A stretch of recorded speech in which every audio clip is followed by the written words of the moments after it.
Iraani armee tunnistas just, et nad on sõjaolukorras Trumpi jõhkra sõjalise piiramisrõnga all. Ja nad tunnistavad, et Ameerika sõjaline surve mõjutab režiimi ning hoiab Iraani pideva kurnatuse, hirmu ja jälgimise all. Avaldus sai täna 28. aprillil 2026 jõudu juurde, kui Iraani armee pressiesindaja kinnitas, et riik elab endiselt sõjaolukorras ja hoiab pidevat valvet. See ei ole tavaline kulisside tagune jutt, vaid sõjaline sõnum. Teheran ütleb, et nende väed on endiselt valmisolekus, kaitsejõud on jätkuvalt mobiliseeritud ja režiim tegutseb ikka veel nii, nagu võiks konflikt igal hetkel uuesti puhkeda. Ma räägin sulle sellest kõigest kohe, aga praegu tahad sa kindlasti olla kanali tellija, et olla hästi informeeritud, saada reaalajas infot parima ajakirjandusliku kvaliteediga Alvesi usaldusväärsuse standardi järgi. Kriis, praegu, nüüd tuleb seda vaadata sõjalisest vaatenurgast. Samal ajal, kui Washington hindab Iraani ettepanekut sõja peatamiseks, tunnistab Iraani armee ise, et olukord on endiselt lahinguline. See näitab, et Trump ei pea läbirääkimisi mugavas olukorras oleva vastasega. Ta peab läbirääkimisi režiimiga, mis on surve all jälgimise, uute rünnakute ähvarduse, kaitsevõime kulumise ja veelgi suurema reageerimisvõime kaotamise hirmu tõttu. Peamine punkt on see, et Teheran püüab eraldada läbirääkimised sõjalisest reaalsusest. Iraan tahab kõigepealt sõja lõpetada, oma jõud ümber korraldada ja alles siis arutada tuumaprogrammi üle. Trump ei nõustunud selle korraga. Reutersi andmetel jäi president rahulolematuks Iraani ettepanekuga, sest see jättis tuumateema hilisemasse etappi. Washingtoni jaoks on just see teema, mida ei saa edasi lükata. Kui režiim jätkab sõjaseisukorras, ei tohiks sõjalist survet enne eemaldada, kui on olemas konkreetsed tagatised. See on nende piiramisrõngas.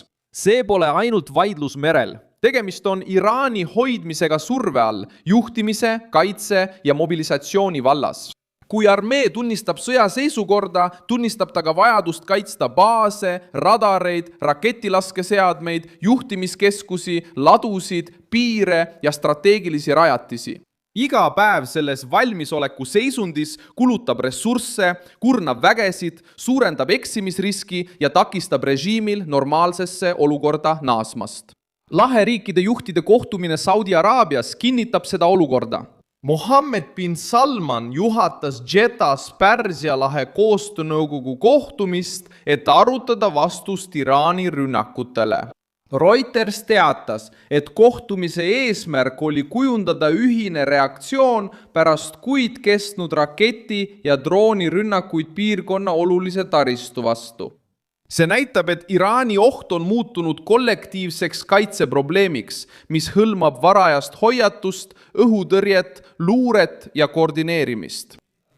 Trumpi sõnul aitab see piirkondlik tegevus survet üleval hoida. Kui Pärsia lahe riigid kogunevad arutama julgeolekut ja sõjalist reageerimist, siis Iraan paistab silma kui jõud, mis on piirkonda destabiliseerinud. Ja kui Teheran paistab ohuallikana, saab Washington rohkem võimalusi karmima seisukoha kaitsmiseks. Loogika on lihtne. Pole põhjust survet leevendada, kuni režiim hoiab oma struktuuri sõjaseisukorras ja kuni tema hiljutised rünnakud sunnivad naabreid kaitset tugevdama. Raketirünnakud ja droonirünnakud on selle olukorra keskne osa. Need näitavad, et konflikt ei piirdu ainult sõnadega. Raketid sõltuvad juhtimisest, stardiplatvormidest ja luurest. Droonid sõltuvad juhtimiskeskustest, marsruutidest, ladudest ja väljaõppinud meeskondadest. Kui need vahendid kriisi kaasatakse, peab vastus samuti olema sõjaline. Seetõttu arutataksegi Pärsia lahe piirkonnas koordineerimist. Seetõttu ei pea Trump Iraani ettepanekut piisavaks. Oht on endiselt operatiivne. Ameerika surve avaldub ka selles, kuidas Trump Iraani ettepanekut käsitleb. Selle asemel, et kiiret pausi vastu võtta, nõuab ta, et tuumateema oleks algusest peale arutlusel. See on oluline, sest tuumaprogramm on konflikti strateegiline tuumik. Ameerika Ühendriikide jaoks ei ole mõtet tulistamist mõneks päevaks peatada, kui Iraan säilitab võimekuse jätkata projektiga, mis ähvardab muuta piirkonnas sõjalist tasakaalu. Trump tahab takistada Teherani kasutada relvarahu taastumisajaks. Reuters teatas, et rünnakud vähenesid pärast 8. aprilli relvarahu, kuid Pärsia lahe pealinnad on endiselt valmis võimalikuks konflikti taas puhkemiseks. See detail on oluline. Säilinud võimekus kujutab endast ohtu. Rünnakute vähenemine ei tähenda sõja lõppu, see tähendab vaid tempo aeglustumist.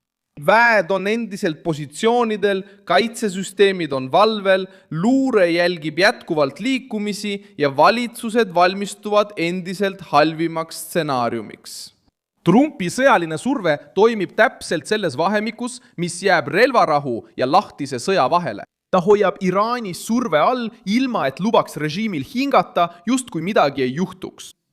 Teheran peab iga sammu hoolikalt läbi mõtlema, kaitsma oma struktuure, vältima uut eskalatsiooni, otsima välisabi ja veenma Washingtoni vastu võtma ettepanekut, mis ei lahenda tuumaküsimust kohe alguses.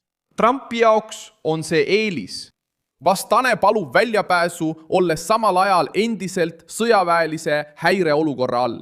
Välisminister Abbas Arahi reis Islamabadi, Omaani ja Venemaale näitab samuti seda püüdlust hingetõmbe järele. Iraan otsib vahendajaid, liitlasi ja poliitilist toetust, sest teab, et ei suuda üksi surve alt välja tulla. Kuid diplomaatiline tegevus ei kustuta sõjalist olukorda. Armee on endiselt valves, Pärsia lahe riigid organiseeruvad, Washington hoiab tuumanõudmist jõus. Ja Israel on jätkuvalt seotud paralleelsetel rinnetel, samal ajal kui Hezbollah ja Iisraeli väed jätkavad rünnakute vahetamist, hoolimata 17. aprillil välja kuulutatud relvarahust. See asjaolu suurendab riski. Kriis ei ole koondunud ühele rindele. Surve Iraanile, pinged Pärsia lahes, piirkondlike liitlaste liikumised ja Hezbollahka seotud võitlus Liibanonis. Iga sõjalise juhtkonna jaoks tähendab see kurnatust. Mida rohkem rindeid on avatud, seda raskem on kaitset koordineerida, rajatisi kaitsta ja vägesid valmis hoida. Just selles olukorras saab väljend sõjaolukord kaalu. Mõned püüavad esitada Iraani ettepanekut kui avatuse märki, kuid sõjaväeringkondades nähakse seda teisiti. Ettepanek, mis tehakse ajal, mil armee tunnistab sõjahäire olemasolu, näib olevat vähem jõudemonstratsioon ja rohkem ajavõitmise katse. Iraan soovib vähendada survet, ümber korraldada oma kaitsejõud ja vältida seda, et tuumateema kohe kesksele kohale tõuseks. Donald Trump saab sellest aru ja hoiab survet peal. Pärsia lahe kohtumine avaldab samuti Teheranile survet, sest muudab piirkondliku kaitse kollektiivseks küsimuseks.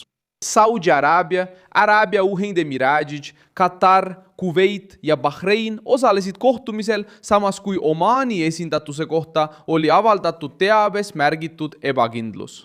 Isegi sisemiste erinevustega olid need riigid sunnitud arutama ühist ohtu. Iraani jaoks on see ohtlik.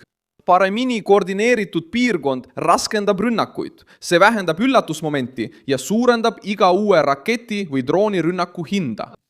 Anwar Gargashi, Araabia Ühendemiraatide ametnik, kritiseeris Pärsia lahe koostöönõukogu poliitilist ja sõjalist vastust, nimetades bloki tegevust nõrgaks. See kriitika ei vähenda survet Iraanile.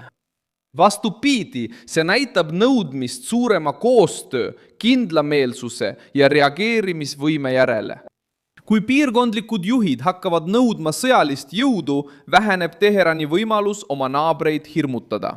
Seega on tegu Iraani sõjalise kulumisega. Režiim räägib endiselt sõjast, nende väed on jätkuvalt valves. Nende liitlased on jätkuvalt seotud paralleelsetel rinnetel. Nende naabrid arutavad ühist vastust. Ja Ameerika Ühendriigid ei nõustu survet maha võtma ilma tuumaküsimust keskmesse tõstmata. Lõpuks kinnitab Iraani armee omaksvõtt peamist mõtet. Režiim on endiselt kinni võitlusloogikas. Tunnistades sõjaolukorda, tunnistab Teheran, et Ameerika sõjaline surve mõjutab režiimi ning et Donald Trump hoiab Iraani tegutsemas kurnatuse, hirmu ja valveloleku tingimustes. Pane sellele videole like, telli kanal ja vaata lõpus kommentaare, et olla veelgi paremini seotud Alvese kogukonnaga.